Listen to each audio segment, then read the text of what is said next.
In the previous video, we discussed the history of ancient Egypt, from its very beginnings to the building of the Great Pyramids at Giza.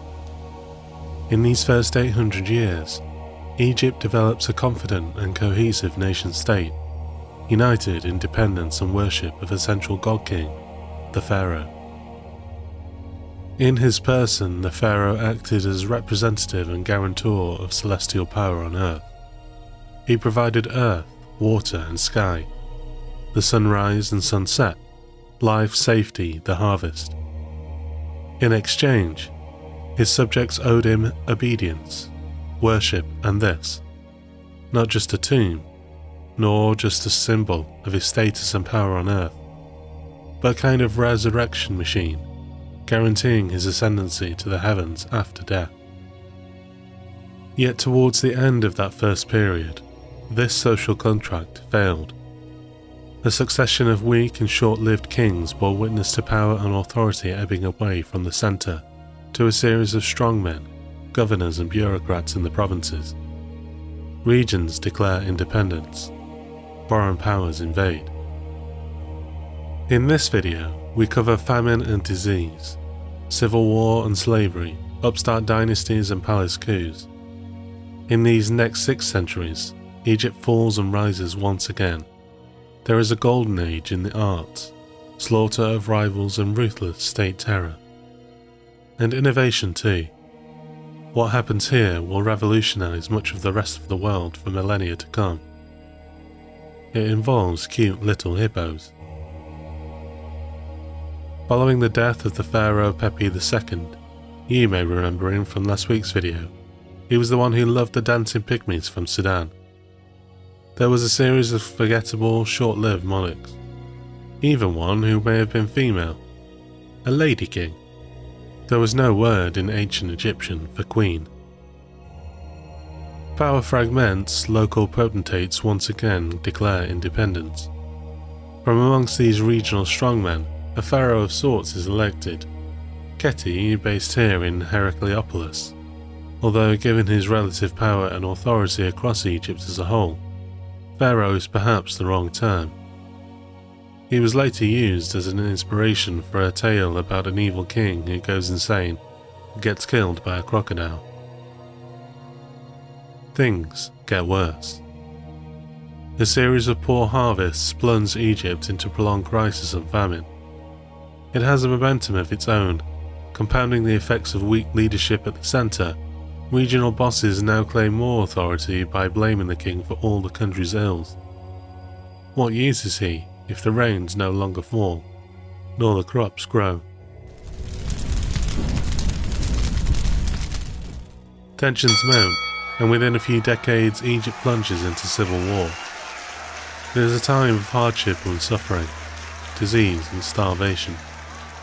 Although, there is also something quite funny in the way warring factions claim ever-elaborate titles to antagonise their rivals. However, as creative as they were, brain fades were common when naming each new successor to king. They kept calling themselves Inter. In the end, it is the warlords of Upper Egypt who claim victory over the dynasty at Herakleopolis. Holdouts are massacred. Thebes declared the new capital, no doubt to the relief of many of those ordinary citizens caught within the fire. The victorious general Mentuhotep II duly declares himself god and institutes a new program of building works. Yet, some things had changed. Nearly 2 centuries of political instability and war had transformed not just the political landscape, but the cultural and religious ones too. Many of the old certainties have been left shattered amongst the ruins of palace intrigues, political coups and civil war. In their place, new ideas flourished. In these times of tragedy and hardship, the people, as so often since, looked to the afterlife and the chances of resurrection for their better tomorrow. Indeed, if non-royal bureaucrats and regional governors could hold power in partnership with the god-king Pharaoh, might they also expect an immortal life amongst the gods in paradise? Perhaps even the common citizens also. Such were the major innovations of this period. innovations which would come to dominate Egyptian religious practice for millennia and, in time, profoundly impact judeo-christian doctrine in particular. Concepts such as original sin, an underworld rife with demons and danger, the final judgment before God and the promise of resurrection, all these made their debut within Bronze Age Egypt. Traditionally, the soul of the deceased was thought to escape one's tomb and fly out into the heavens each night. By day, it would return and seek refuge inside the mummified body for safety. Resurrections of this kind were previously reserved for the pharaoh alone. Now, however, such an escape from death was open to all. It was the increasingly popular cult of Osiris, god of the underworld, that provided this alternative path into the afterlife, an alternative dogma that would soon mushroom into something approaching a state religion.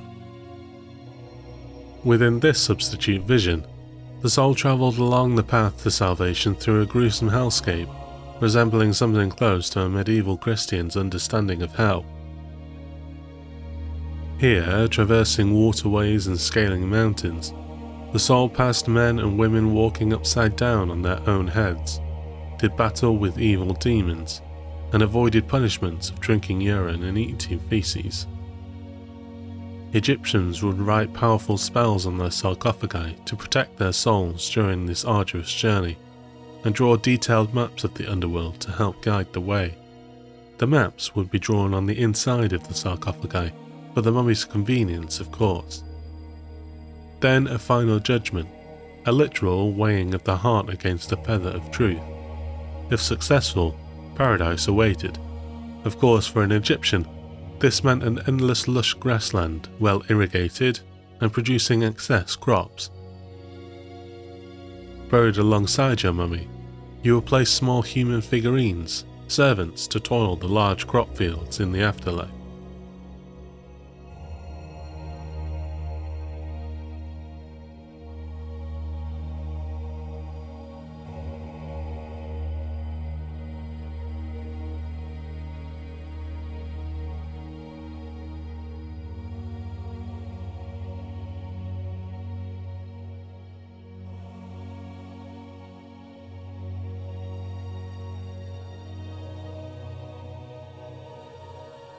For some reason, no one knows exactly why, figures of hedgehogs and hippopotamuses were also popular. Why Christianity kept sin, hell and God's final judgment, but left out the hippos and hedgehogs, I will never know. By the 12th dynasty beginning somewhere around 1940 BC, there is a sense of stability and prosperity once again in Egypt. Happily for fans of Egyptian regional supremacy, border garrisons alongside neighbouring Palestine to the north are once again repopulated, and military expeditions to slaughter upstart Nubian princelings to the south are reinstated. Resistance is destroyed, homes and crops burnt, survivors ordered into a life of enforced servitude to their Pharaonic overlords. The reach of the Theban kings is long during this period. Gold, silver, cattle and slaves appear from as far afield as Lebanon and Cyprus. Domestically, the full weight of Egypt's genius for symbolism, propaganda, magic and violence is brought to bear in service of law, order and the crown. Rebels are burnt alive, great works of literature reference the exhaustive power of the king. Large building projects come complete with giant prison-like barracks for housing slaves. All resources, both human and material, are exploited in service of the state. Even sculpture. Here is Senusret III, intense, brooding, and terrifying. He purposely has oversized ears to remind us that he hears everything. And then, once again, quelle surprise, a succession crisis. There is even another Lady King. A familiar pattern returns. Peripheral border garrisons are abandoned and temples fall into disrepair. In 150 years, there are 50 kings. The regions declare independence, the centre gives way. Yet there is some novelty. In the northeast marshlands, communities of so-called Asiatic peoples, the descendants of slaves and economic migrants from in and around Palestine, coalesce into one political and military unit and declare independence. Alongside the tomb decorations celebrating their hybrid Asian and Egyptian heritage, the donkeys that they insist on burying around their tombs' entrances, this novel independent state is symbolic of the general collapse of authority in the capital. Indeed, such is the chaos in Thebes, that the ethnic Palestinian rulers in the north of Egypt form their own dynasty of pharaohs, and using the latest in weapons technology from Asia, the horse-drawn chariot and compound bow, they rule as proxy overlords over the entire country.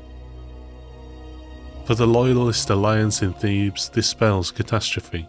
Without question, there is a genuine prospect that Egypt might be crushed altogether. 1400 years of history now lays in the balance.